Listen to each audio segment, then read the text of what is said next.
Hi friends, welcome back to my YouTube channel. ಎಲ್ಲರೂ ಹೇಗಿದ್ದೀರಾ? ನಾನು, ನನ್ನ ಫ್ರೆಂಡ್ ನಳಿನ ಮತ್ತು ರಮ್ಯಾ ಮತ್ತು ಅವ್ರ ಫ್ಯಾಮಿಲಿ ಮತ್ತು ನನ್ನ ಫ್ಯಾಮಿಲಿ ಎಲ್ಲರೂ ಸಹ ಗೌಡ್ಗೆರೆ ಚಾಮುಂಡೇಶ್ವರಿಗೆ ಹೋಗಬೇಕು ಅಂತ ಪ್ಲ್ಯಾನ್ ಮಾಡ್ಕೊಂಡು ಹೋಗಿದ್ವಿ.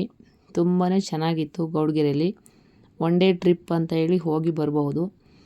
ನಾವು ಎಷ್ಟೊಂದು ದಿನಗಳಿಂದ ಗೌಡ್ಗೆರೆಗೆ ಹೋಗಬೇಕು ಅಂತ ಅಂದ್ಕೊಂಡು ಪ್ಲ್ಯಾನ್ ಮಾಡ್ಕೊಂಡಿದ್ವಿ, ಆದರೆ ಹೋಗೋದಕ್ಕಾಗಲಿಲ್ಲ. ಆದರೆ ಅವತ್ತೇನೋ ಗೊತ್ತಿಲ್ಲ, ಆದರೆ ಸಡನ್ನಾಗಿ ಹೋಗಬೇಕು ಅಂತ ಅಂದ್ಕೊಂಡು ಹೊರಟ್ವಿ. ನಾವು ತುರುವೇಕೆರೆಯಿಂದ ಗೌಡ್ಗೆರೆಗೆ ಹೋಗಿದ್ದು. ತುರುವೇಕೆರೆಯಿಂದ ಕುಣಿಗಲ್ಗೆ ಹೋಗಿ ಕುಣಿಗಲ್ಲಿಂದ ಡೈರೆಕ್ಟ್ ಗೌಡ್ಗೆರೆಗೆ ಬಸ್ ಇರ್ತವೆ. ಇಲ್ಲ ಅಂದರೆ ಅಲ್ಲಿ ಮದ್ದೂರಿಗೆ ಹೋಗಿ ಮದ್ದೂರಿಂದಲೂ ಸಹ ಹೋಗ್ಬೋದಂತೆ. ಆದರೆ ನಾವು ತುರುವೇಕೆರೆಯಿಂದ ಕುಣಿಗಲ್ಗೆ ಹೋಗಿ ಇಳಿದ ತಕ್ಷಣವೇ ಗೌಡ್ಗೆರೆಗೆ ಬಸ್ಸು ರೆಡಿ ಇತ್ತು. ಹಾಗಾಗಿ ಸೀದಾ ನಾವು ಗೌಡ್ಗೆರೆಗೆ ಹೋಗಿ ಇಳಿದು ಹೋದ್ವಿ. ನಿಮಗೆ ಗೊತ್ತಿಲ್ಲ ಅಂದರೆ ಕೇಳ್ಕೊಂಡು ಹೋಗಿ. ಅಲ್ಲಿ ಕುಣಿಗಲಲ್ಲಿ ಇಳಿದ್ರೆ ಯಾರು ಬೇಕಾದರೂ ಬಸ್ ರೂಟನ್ನು ಹೇಳ್ತಾರೆ, ಯಾವ ರೀತಿ ಹೋಗಬಹುದು ಅನ್ನೋದನ್ನು. ನಾವು ಆಲ್ರೆಡಿ ಗೌಡ್ಗೆರೆಗೆ ತಲುಪಿ ಅಲ್ಲಿಂದ ದೇವಸ್ಥಾನದ ಹತ್ರ ಹೋಗ್ತಾಯಿದ್ವಿ. ನಾವು ಫಸ್ಟ್ ಟೈಮ್ ಗೌಡ್ಗೆರೆಗೆ ಹೋಗಿದ್ದು, ಹಾಗಾಗಿ ನಮಗೆ ಅಲ್ಲಿ ಎಲ್ಲಿ ಹೋಗಬೇಕು, ಹೇಗೆ ಹೋಗಬೇಕು ಅನ್ನೋದು ನಮಗೆ ಗೊತ್ತಿರಲಿಲ್ಲ. ನಾವು ಸಹ ಕೇಳಿಕೊಂಡು ಹೋಗಿದ್ವಿ. ನೋಡಿ, ಇವಾಗ ನಾವು ಗೌಡ್ಗೆರೆ ಟೆಂಪಲ್ ಹತ್ರ ಹೋಗ್ತಾಯಿದ್ದೀವಿ. ತುಂಬಾ ಚೆನ್ನಾಗಿತ್ತು. ಆಮೇಲೆ ಚಾಮುಂಡೇಶ್ವರಿ ದರ್ಶನವೂ ಸಹ ಚೆನ್ನಾಗಿ ಪಡೆದುಕೊಂಡು ಬಂದ್ವಿ. ಯಾಕೆ ಅಂದರೆ ಅಮಾವಾಸ್ಯೆ ಹುಣ್ಣಿಮೆಲಿ ಶುಕ್ರವಾರ ಮಂಗಳವಾರ ತುಂಬ ಜನ ಇರ್ತಾರಂತೆ. ನಾವು ಹೋಗಿದ್ದು ಬುಧವಾರ, ಹಾಗಾಗಿ ಜನಗಳು ಏನು ಜಾಸ್ತಿ ಇರಲಿಲ್ಲ. ಹಾಗಾಗಿ ಬೇಗನೆ ದರ್ಶನ ಆಯಿತು ನಮಗೆ. ಅಲ್ಲಿ ಹೋದರೆ ನಿಮಗೇನಾದ್ರು ಒಂದು ನೀವು ಅಂದ್ಕೊಂಡಿದ್ದು ಆಗಬೇಕು ಅಂತ ಅಂದರೆ ಅಲ್ಲಿ ಒಂದು ತೆಂಗಿನಕಾಯಿನ ಕೊಡ್ತಾರೆ ಪೂಜೆ ಮಾಡಿ. ಅಲ್ಲಿ ತೆಂಗಿನಕಾಯ ಕಟ್ಟಿಬಿಟ್ಟು ಬಂದು 3 ವಾರ 5 ವಾರ ಇಲ್ಲ 9 ವಾರ ಈ ಥರ ಹೋಗ್ಬಿಟ್ಟು ಕಾಯಿನ ಕಟ್ಟಿ ಬಂದರೆ ನೀವು ಅಂದ್ಕೊಂಡಿದ್ದು ಆಗುತ್ತೆ ಅಂತ ಅಲ್ಲಿ ಹೇಳ್ತಾಯಿದ್ರು. ನಾವು ಫಸ್ಟ್ ಟೈಮ್ ಹೋಗಿದ್ರಿಂದ ನಾವೇನು ಕಾಯಿ ಏನು ಕಟ್ಟಲಿಲ್ಲ, ಹಾಗೆ ಬಂದ್ವಿ. ಆದರೆ ಒಂದು ದಿವಸ ಹೋಗಿ ಬರೋದಕ್ಕೆ ಚೆನ್ನಾಗಿದೆ. ಅಲ್ಲಿ ಅತಿ ಎತ್ತರವಾದ ಪಂಚಲೋಹದ ವಿಗ್ರಹನೂ ಸಹ ಮಾಡಿದ್ದಾರೆ. ಅಲ್ಲಿ ನವಗ್ರಹ ದೇವರುಗಳನ್ನು ಸಹ ಪ್ರತಿಷ್ಠಾಪನೆ ಮಾಡಿದ್ದಾರೆ. ನೋಡಬೇಕಾದಂಥ ಕ್ಷೇತ್ರ ಅಂತ ಹೇಳ್ಬೋದು. ಮತ್ತು ಬಸಪ್ಪ ದೇವರು ಸಹ ಇದೆ. ಬಸವಣ್ಣನ ಅಲ್ಲಿ ನೋಡಿ ಬಂದ್ವಿ ನಾವು.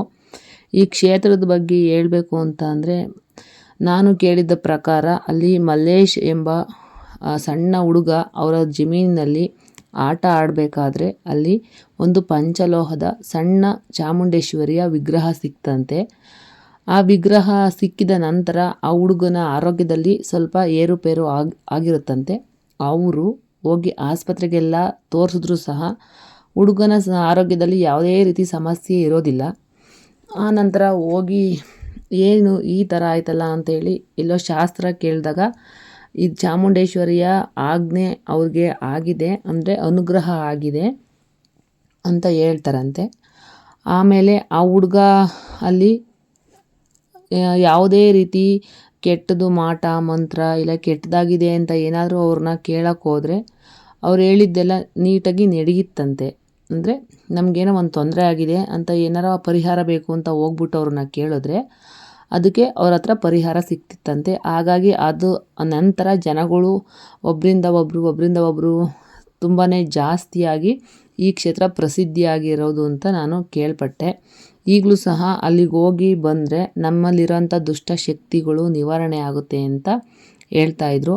ಒಳ್ಳೆಯದಾಗುತ್ತೆ, ಅಂದರೆ ಮಾಟ ಮಂತ್ರ ಈ ರೀತಿ ಏನಾದರೂ ನಮ್ಮ ಮೇಲೆ ಪ್ರಯೋಗ ಆಗಿದ್ದರೆ ಅಲ್ಲಿಗೆ ಹೋದ ನಂತರ ಅದೆಲ್ಲ ನಿವಾರಣೆ ಆಗುತ್ತೆ ಅಂತ ಹೇಳ್ತಾಯಿದ್ರು. ಹಾಗಾಗಿ ನಾವು ಸಹ ಕೈ ಮುಗಿದ್ಬಿಟ್ಟು ದೇವರ ದರ್ಶನ ಪಡೆದು ಅಲ್ಲಿ ಕುಂಕುಮಾರ್ಚನೆ ಮಾಡಿಸೋದಕ್ಕೆ ಅಂತೇಳಿ 50 ರೂಪಾಯಿ ಟಿಕೆಟ್ ಕಟ್ಟಿಸ್ಕೊತಾರೆ. ಅದನ್ನು ನಾವು ವಿಡಿಯೋ ಮಾಡೋದಕ್ಕೆ ಬಿಡಲಿಲ್ಲ. ಹಾಗಾಗಿ ನಾವು 50 ರೂಪಾಯಿ ಟಿಕೆಟನ್ನು ಕಟ್ಟಿ ಅಲ್ಲಿ ಕುಂಕುಮಾರ್ಚನೆಯನ್ನು ಮಾಡಿಸಿ ದೇವರಿಗೆ ನಮ್ಮ ಹೆಸರುಗಳನ್ನೆಲ್ಲ ಹೇಳಿ ನೆಕ್ಸ್ಟು ನೋಡಿ ಪಂಚಲೋಹದ ವಿಗ್ರಹ ಇದೆಯಲ್ಲ, ಇದ್ರ ಹತ್ರ ಹೋಗಿ ಇದ್ರ ಹತ್ರ ಸಹ ಆಶೀರ್ವಾದನವನ್ನು ಪಡೆದುಕೊಂಡು ಆನಂತರ ಕೆಳಗಡೆ ಬಂದವು. ಅಲ್ಲಿ ಊಟದ ವ್ಯವಸ್ಥೆನೂ ಸಹ ತುಂಬಾ ಇರುತ್ತೆ. ಯಾರು ಬೇಕಾದರೂ ಹೋಗ್ಬೋದು, ಊಟದ ವ್ಯವಸ್ಥೆ ಇರುತ್ತೆ. ನಾವು ಇಲ್ಲಿಂದ ನೆಕ್ಸ್ಟ್ ಕೆಳಗಡೆಗೆ ಹೋದರೆ ಈಗೇನು ಪಂಚಲೋಹದ ವಿಗ್ರಹ ಮಾಡಿದಾರಲ್ಲ ಅದರ ಕೆಳಗಡೆ ಒಂದು ಮ್ಯೂಸಿಯಂ ಮಾಡಿದ್ದಾರೆ. ನಾವು ಅದು ಕೆಳಗಡೆ ಹೋದಾಗ 50 ರೂಪಾಯಿ ಕೊಟ್ಟು ಯಾರು ಹೋಗ್ತಾರೆ, ಅಯ್ಯೋ ಸುಮ್ಮನೆ ಏನೋ ಇರುತ್ತೆ ಅಂದ್ಬಿಟ್ಟು ನೆಗ್ಲೆಕ್ಟ್ ಮಾಡ್ತಾಯಿದ್ವಿ. ಅಯ್ಯೋ 50 ರೂಪಾಯಿ ಅಲ್ವಾ ಹೋಗ್ತಾಳೆ ಅಂತ ಹೇಳ್ಬಿಟ್ಟು ಕೊಟ್ಬಿಟ್ಟು ಹೋದ್ವಿ. ಅದರೊಳಗಡೆ ತುಂಬ ಅಂದರೆ ತುಂಬಾ ಚೆನ್ನಾಗಿದೆ ಫ್ರೆಂಡ್ಸ್. ಯಾರು ಬೇಕಾದರೂ ನೀವು ಸಹ ನೆಗ್ಲೆಕ್ಟ್ ಮಾಡಬೇಡಿ. ದಯವಿಟ್ಟು 50 ರೂಪಾಯಿಗೆ ವರ್ತ್ ಅನ್ನಿಸ್ತು ನನಗೆ. ಎಷ್ಟು ಚೆನ್ನಾಗೆ ಮಾಡಿದ್ದಾರೆ ಅಂದರೆ ಅಷ್ಟು ಚೆನ್ನಾಗಿದೆ ಆ ಗೊಂಬೆಗಳು. ಆಮೇಲೆ ಒಂದೊಂದು ಹಿಂದ್ಲ ಕಾಲದ್ದು ಏನಿದೆಯಲ್ಲ ಅದನ್ನೆಲ್ಲನೂ ಸಹ ಅಲ್ಲಿ ಸ್ಟ್ಯಾಚ್ಯೂ ಥರ ಮಾಡಿಬಿಟ್ಟು ಇಟ್ಟಿದ್ದಾರೆ. ಅಂದರೆ ಬ್ರಾಹ್ಮಣರು ಮನೆ ಹೇಗಿತ್ತು ಹಿಂದ್ಲ ಕಾಲದಲ್ಲಿ, ಆಮೇಲೆ ಮರಗೆಲಸ ಮಾಡೋರು, ಚಪ್ಪಲಿ ಹೊಲಿಯೋರು, ಬಟ್ಟೆ ಮಾಡೋರು, ಆಮೇಲೆ ಗೌಡ್ರು ಮನೆ, ಆಮೇಲೆ ಮಿಠಾಯಿ ಅಂಗಡಿ, ಇದೇ ಥರ ಇನ್ನೂ ಎಷ್ಟೊಂದು ಸ್ಟ್ಯಾಚ್ಯೂಗಳಿದ್ರು. ಗಂಗಾ ನದಿ, ಯಮುನಾ ನದಿ, ಗೋದಾವರಿ, ಆಮೇಲೆ ನಮ್ಮ ಜ್ಯೋತಿರ್ಲಿಂಗಗಳು ಉಜ್ಜಯಿನಿದಾಗಿರ್ಬೋದು, ಆಮೇಲೆ ಇನ್ನೊಂದು ಅಂದರೆ 5-6 ಜ್ಯೋತಿರ್ಲಿಂಗಗಳದ್ದು ಸಹ ಅಲ್ಲಿ ಹಾಕಿದ್ರು. ಕೇದಾರನಾಥ ಈ ಥರ ಅದನ್ನು ಸಹ ಇತ್ತು. ನಾನು ನೆಕ್ಸ್ಟ್ ವಿಡಿಯೋದಲ್ಲಿ ಯಾವ ಥರ ಸ್ಟ್ಯಾಚ್ಯೂ ಮಾಡಿದ್ದಾರೆ, ಯಾವ ಥರ ಅನ್ನೋದನ್ನು ನೆಕ್ಸ್ಟ್ ವಿಡಿಯೋದಲ್ಲಿ ನಾನು ಅಪ್ಲೋಡ್ ಮಾಡ್ತೀನಿ. ವಿಡಿಯೋ ಲಾಂಗ್ ಆಗುತ್ತೆ ಅಂತ ಹೇಳಿ ನಾನು ಚಿಕ್ಕದಾಗಿ ಈ ವಿಡಿಯೋನ ಮಾಡಿ ಹಾಕಿದ್ದೀನಿ. ಅದರೊಳಗೆ ಆಮೇಲೆ ನವರಾತ್ರಿಲಿ ನಾವು ಚಾಮುಂಡೇಶ್ವರಿನ ಯಾವ ಥರ ಕುಂಡಿಸ್ತೀವಲ್ಲ ಅದನ್ನು ಸಹ ಅಲ್ಲಿ ಮಾಡಿ ಇಟ್ಟಿದ್ದಾರೆ. ಸಖತ್ತಾಗಿತ್ತು. ಅದನ್ನು ಸಹ ನಮಗೆ ಸಖತ್ ಇಷ್ಟ ಆಯಿತು. ಏನೂ ಇಲ್ಲ ಅಂದರೆ ಇದು ನೋಡೋಕ್ಕೆ 1-3/4 ಗಂಟೆ ಏನಾದರೂ ಬೇಕಾಗುತ್ತೆ. ಅಷ್ಟು ಥರ ಈ ಗೊಂಬೆಗಳನ್ನು ಮಾಡಿ ಇಟ್ಟಿದ್ದಾರೆ ಅಲ್ಲಿ. ರಾಜರುಗಳು, ಶ್ರೀಕೃಷ್ಣ ದೇವರಾಯ, ಕವಿಗಳು, ಆಮೇಲೆ ರಾಣಿ ಚೆನ್ನಮ್ಮ, ಆಮೇಲೆ ಇನ್ನೂ ಎಷ್ಟು ಹೇಳೋದಕ್ಕೆ ಆಗೋಲ್ಲ, ಅಷ್ಟೊಂದು ಥರ ವಿಗ್ರಹ ಮಾಡಿ ಇಟ್ಟಿದ್ದಾರೆ. ಯಾರಾದರೂ ಹೋದರೆ ಮಿಸ್ ಮಾಡ್ಕೋಬೇಡಿ, ದಯವಿಟ್ಟು ಇದನ್ನು ನೋಡಿಕೊಂಡು ಬನ್ನಿ ಅಂತ ಹೇಳೋದಕ್ಕೆ ಇಷ್ಟಪಡ್ತೀನಿ ನಾನು. ಆಮೇಲೆ ಇಲ್ಲಿಂದ ಬಂದಾದಮೇಲೆ ನಾವು ಅಲ್ಲಿ ಬಸವಣ್ಣನ ನೋಡಿಕೊಂಡು ಬಂದ್ವಿ. ಅಲ್ಲಿಂದ ಊಟದ ವ್ಯವಸ್ಥೆ ಇತ್ತು, ಊಟನೂ ಸಹ ಮಾಡಿಕೊಂಡು ಬಂದ್ವಿ.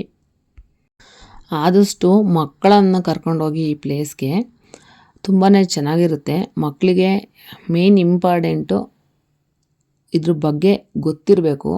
ನಮಗೂ ಸಹ ಎಷ್ಟೋ ಪಾಠದಲ್ಲಿ ಕೇಳಿದ್ವಿ, ರಾಜರುಗಳು, ರಾಣಿಗಳು, ಆಮೇಲೆ ಮಹರ್ಷಿಗಳು ಎಷ್ಟೊಂದು ಕೇಳಿದ್ವಿ. ಆದರೆ ನಮಗೆ ನೆನಪೇ ಇರಲಿಲ್ಲ. ಈಗ ಅಲ್ಲಿ ಹೋಗಿ ಒಂದೊಂದು ಮನೆತನದ ಬಗ್ಗೆ ಆಗಲಿ, ರಾಜ ರಾಣಿ ಬಗ್ಗೆ ಆಗಲಿ ಅಲ್ಲಿ ಹೋಗಿ ನೋಡಿದಾಗ ಹೌದಲ್ವಾ, ನಾವು ಇದನ್ನೆಲ್ಲ ಪಾಠದಲ್ಲಿ ಕೇಳಿದ್ದಲ್ವಾ ಅನ್ನೋದು ನೆನಪಾಯಿತು. ಒಬ್ಬರು ಸಹ ಇದು ಗೊತ್ತಿಲ್ಲ ಅನ್ನೋ ಥರ ಏನೂ ಇರಲಿಲ್ಲ. ಇದು ಗೊತ್ತು ನನಗೆ, ಇದು ಗೊತ್ತು ಅನ್ನೋ ಥರ ಇತ್ತು. ಆದರೆ ಒಂದು ದಿವಸದ ಟ್ರಿಪ್ಗೆ ತುಂಬಾ ಚೆನ್ನಾಗಿರುತ್ತೆ. ಆದರೆ ನಂಬಿಕೆ ಇಟ್ಟು ಹೋಗಿ, ನೀವು ಅಂದ್ಕೊಂಡಿದ್ದು ಎಲ್ಲ ಅಲ್ಲಿ ಆಗುತ್ತೆ. ಆಗಲಿಲ್ಲ ಅಂದರೆ ಅಷ್ಟೊಂದು ಜನ ಬರ್ತಲೇ ಇರಲಿಲ್ಲಲ್ವ. ಹಾಗಾಗಿ ನಾವಂತೂ ನೋಡಿ ಎಷ್ಟೊಂದು ಜನ ಕಾಯಿ ಕಟ್ಟಿದ್ರು ಅಲ್ಲಿ. ಒಂದು ಸಲ ಕಾಯಿ ಕಟ್ಟಿದ್ರೆ 3 ಸಲ ಕಟ್ಟಬೇಕು, ಇಲ್ಲ 5 ಸಲ ಇಲ್ಲ 9 ಸಲ ಕಟ್ಟಬೇಕಂತೆ. ಆ ಥರ ಹೇಳ್ತಿದ್ರು. ನೋಡಿ ನಾವು ಅದೆಲ್ಲ ನೋಡಿಕೊಂಡು ಈಚೆ ಬಂದ್ವಿ. ಈಚೆ ಬಂದ್ಬಿಟ್ಟು ಒಂದಷ್ಟು ಮಾತಾಡ್ಕೊಂಡು ಅಲ್ಲಿ ಹೋಗಿ ಐಸ್ ಕ್ರೀಮ್ ಎಲ್ಲ ತಿಂದ್ಕೊಂಡು ಎಂಜಾಯ್ ಮಾಡಿಕೊಂಡು ಬಂದ್ವಿ ಅಲ್ಲಿಂದ. ಅಲ್ಲಿ ನೋಡಿ ವಿಡಿಯೋ ಮಾಡ್ತಾಯಿದ್ರಲ್ಲ, ಅವ್ರ ಹೆಸರು ನಳಿನ ಅಂತ ಹೇಳಿ. ಅವ್ರದ್ದು ಸಹ ಯೂಟ್ಯೂಬ್ ಚಾನಲ್ ಇದೆ, ತವರು ಮನೆ ವ್ಲಾಗ್ಸ್ ಅಂತ ಹೇಳಿ. ಅವರು ಈಗ ಯೂಟ್ಯೂಬ್ ಚಾನಲನ್ನು ಮಾಡಿದ್ದಾರೆ ನೋಡಿ. ಅಲ್ಲಿ ಅವ್ರದ್ದು ಒಂದು ಕ್ಲಿಪ್ ಹಾಕಿದ್ದೀನಿ. ಯಾರೆಲ್ಲ ಅವ್ರ ಚಾನಲ್ ಸಬ್ಸ್ಕ್ರೈಬ್ ಆಗಿಲ್ಲ ಅಂದರೆ ಪ್ಲೀಸ್ ಅವ್ರಿಗೂ ಸಹ ಸಬ್ಸ್ಕ್ರೈಬ್ ಆಗಿ, ಅವ್ರಿಗೂ ಸಹ ಸಪೋರ್ಟ್ ಮಾಡಿ. ಅವರು ಇನ್ನು ಈಗ ಚಾನಲನ್ನು ಸ್ಟಾರ್ಟ್ ಮಾಡಿದ್ದಾರೆ, ನಳಿನ ಅಂತ ಹೇಳಿ. ಅವರು ಸಹ ತುಂಬ ಚೆನ್ನಾಗಿ ವ್ಲಾಗ್ ಮಾಡ್ತಾಯಿದ್ದಾರೆ. ನಾವು ದೇವಸ್ಥಾನ ಎಲ್ಲ ಓಡಾಡಿ ಸಾಕಾಗಿತ್ತು, ಹಾಗಾಗಿ ಸ್ವಲ್ಪ ಪ್ರಸಾದ ಕೊಡ್ತಾಯಿದ್ದಾರೆ ಅಂತ ಹೇಳಿದ್ರು. ಹಾಗಾಗಿ ಎಲ್ಲರೂ ಸಹ ಊಟ ಮಾಡೋದಕ್ಕೆ ಅಂತ ಹೇಳಿ ಬಂದ್ವಿ. ಅಲ್ಲಿ ಪ್ರತಿನಿತ್ಯನೂ ಸಹ ಪ್ರಸಾದವನ್ನು ಕೊಡ್ತಾರಂತೆ. ಪಾಯಸ, ಬೂಂದಿ ಮತ್ತು ಅನ್ನ ಸಾಂಬಾರನ್ನು ಕೊಟ್ಟರು. ನೆಕ್ಸ್ಟು ದೇವ್ರ ದರ್ಶನ ಎಲ್ಲ ಆಯಿತು. ನೆಕ್ಸ್ಟ್ ಶಾಪಿಂಗ್ ಮಾಡಲೇಬೇಕಲ್ವ, ಹಾಗಾಗಿ ಶಾಪಿಂಗ್ ಮಾಡೋದಕ್ಕಂತ ತುಂಬಾ ಆಪ್ಷನ್ ಇತ್ತು. ನಾವು ಸ್ವಲ್ಪ ಅಲ್ಲೆಲ್ಲ ಓಡಾಡಿ ನೆಕ್ಸ್ಟ್ ಹಳ್ಳಿ ಅಂಗಡಿ ಅಂತ ಹೇಳಿ ಒಂದಿತ್ತು. ಅದರಲ್ಲಿ ತುಂಬಾ ಸಖತ್ತಾಗಿತ್ತು ಪ್ರಾಡಕ್ಟ್ ಎಲ್ಲ. ಅಂದರೆ ಕಾಸ್ಟ್ಲಿ, ಆದರೆ ಆ ದುಡ್ಡಿಗೆ ತಕ್ಕಂಥ ವಸ್ತುಗಳು ತುಂಬ ಚೆನ್ನಾಗಿದೆ. ನಾನು ಅಲ್ಲಿಂದ ಒಂದು ಐರನ್ದು ದೋಸೆ ತವ ತಗೊಂಡು ಬಂದೆ. ಅದ್ರ ಕಾಸ್ಟ್ ಬಂದು 1600 ಹೇಳಿದರು. ನಾನು 1300 ಕೊಟ್ಬಿಟ್ಟು ತೆಗೆದುಕೊಂಡು ಬಂದೆ. ಸಖತ್ತಾಗಿತ್ತು. ಯಾರೆಲ್ಲ ನೀವು ಸಹ ಈ ಥರ ಐಟಮ್ಸ್ ಬೇಕು ಅಂತ ಅನ್ನೋದಾದರೆ ಆ ಅಂಗಡಿನ ವಿಸಿಟ್ ಮಾಡ್ಬೋದು, ತುಂಬಾ ಚೆನ್ನಾಗಿದ್ದಾವೆ.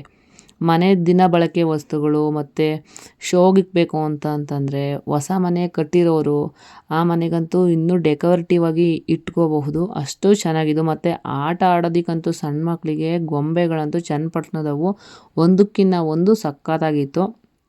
ಅಂದರೆ ಯಾರೆಲ್ಲ ಹೋದರೆ ವಿಸಿಟ್ ಅಂತೂ ಮಾಡಿ, ಅದಂತೂ ಹೇಳ್ಬಹುದು ನಾನು. ಚೆನ್ನಾಗಿತ್ತು.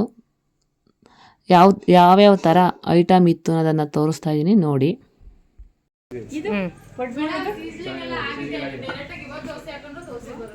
ಹೌದಾ, ಅದೇ ನೀವು ರೈಟ್ ಇಷ್ಟೊಂದು ಹೇಳ್ತೀರಾ? ರೈಟ್ ಅಯ್ಯೋ ಅಷ್ಟೊಂದು ಅಂದ್ರೆ ಕಾಸ್ಟ್ಲಿ. ಪ್ಯೂರ್ ಎರ್ಕುದು 12 ಜೊತೆ ಕಬ್ನಾಕ್ ಮಾಡಿರೋದು, ಅದು ಒಂದ್ ಜೊತೆ 12 ಜೊತೆ ಕಬ್ನಾಕ್ 1600. ತಡ್ರಿ ಒಂದ್ಸತಿ ವಿಸಿಟ್ ಮಾಡ್ಕೊಂಡು ತಾಣ ನಾನು ನೋಡಿ ಮಾತಾಡ್ಬಿಟ್ಟು ತಾಣ್ರತಿ. ಇದು ಪಿಂಗಡಿದ ತಾಣ್ತೀನಿ. ತಗಣಿ ಮತ್ ಬಾ. ನಾವೆಲ್ಲ ತುಮಕೂರು ತುರುವೇಕೆರೆ. ಹಾಂ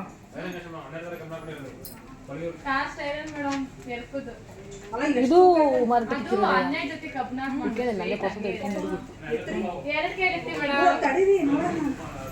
ಇವೆಲ್ಲ ಮಡಕೆದೇನಾ ಎಲ್ಲ?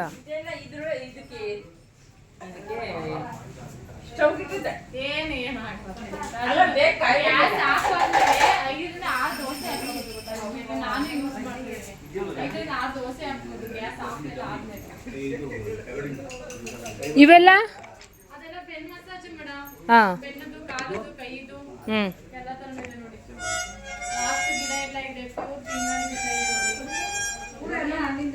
ಅದೆಲ್ಲ ಎಷ್ಟು? ಅದೆಷ್ಟಾಗುತ್ತೆ ಅದು? ಹಾಂ ಹಾಕೊಡೋದು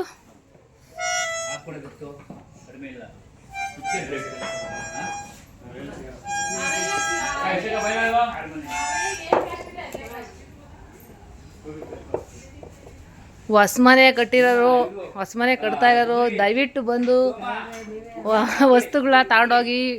ಚೆನ್ನಾಗಿದ್ದಾವೆ, ಒಂದ್ಕಿನ್ನ ಒಂದು ಸೂಪರ್ ಆಗಿದ್ದಾವೆ ಐಟಮ್. ಇವೆಲ್ಲ ಏನು ನೀವು? ಓ ಮಣ್ಣು. ಇವೆಲ್ಲ ಇದಕ್ಕೆ ಡೆಕೋರೇಷನ್ಗೆ ಏನ್ಕಾರ ಈಗ ಚೆನ್ನಾಗಿರ್ತಲ್ವ? ಇವೆಲ್ಲ ಏನು ಕಾಸ್ಟ್ ರೈಟು?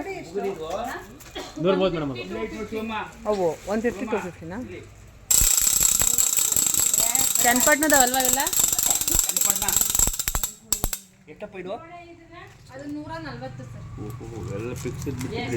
ನೋಡಿ ಹಾಕ್ಕೊಡ್ತಾರೆ, ಒಟ್ನಾಗೆ ಹೇಳ್ತಾರೆ. ಇದು ಇದು ಬುಗುಡಿ ಇದು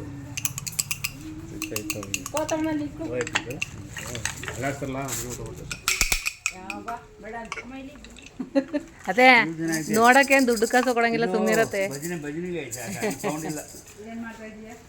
ಮಕ್ಳುಗಳಿಗೆ ಚೆನ್ನಾಗಿರುತ್ತೆ. ಇದು ಇದೇನು ಗೊತ್ತದ? ಇದು ಎಷ್ಟಿದು? ತಳತಿದ್ದ ಇದು ದಂದಿತ್ತಂಗೊಂದ ಊದಿಕ್ತೀರಿ. ನಮ್ಮಲ್ಲಿ ಟಿವಿ ನೋಡಕ್ ಹೋದ್ರೆ ನೋಡ್ಕೊಡಲ್ಲ. ತಗ ಒಂದ, ನಾನೊಂದು ತಗೊಂಡಿದ್ದೀನಿ, ಅದೊಂದು ತಗ. ಅಲ್ಲ ಚೆನ್ನಾಗಿ. ಅದೆಷ್ಟು ಅನ್ನೋದು? ಅಷ್ಟ ಹಾಕೋಣಂತೆ. ಹ್ಞೂ 100? ಅದು ಕೊಡ್ರಿ. ಅದು ಬೇರೆ ತಗೊಳ್ಳೋ, ಅದು ಚೆನ್ನಾಗಿದೆ.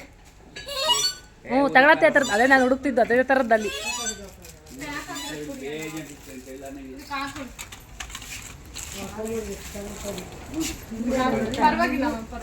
ಅಲ್ಲಿ ಹಾಕ, ಅಲ್ವಾ ಬ್ಯಾಗ್ ಇಕ್ಕಿರತ್ತೆ. ಹಾಂ ಅಲ್ಲೇ ಇಡಂಗೆ. ಅದೇನು ತಕ್ಕದು ತರೋಣ? ಅದೇನದು ಬಿಡೋದ ಹಿಂಗೆ?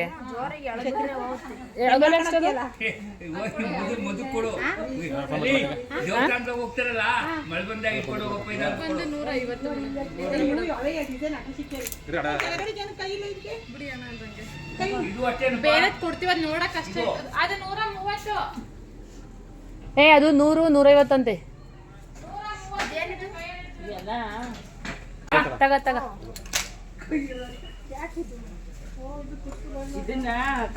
ತುಂಬಾ ಚೆನ್ನಾಗಿದಾವೆ ಐಟಮ್ಸ್. ಏನ್ ಬೇಕಾದ್ರೆ ಸಗಣಿ ರೋಸಿನ ಮಾಡೋದೆಲ್ಲ ಆರ್ಗಾನಿಕ್.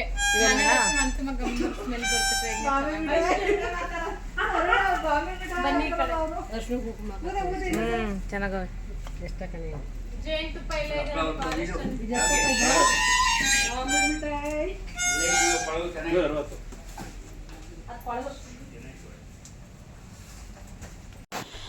ಇದಾಗಿತ್ತು ನನ್ನ ಗೌಡ್ಗೆರೆಯ ವ್ಲಾಗ್ಸ್ ಹೇಗಿತ್ತು ಅನ್ನೋದನ್ನು ಕಮೆಂಟ್ ಮಾಡಿ ತಿಳಿಸಿ.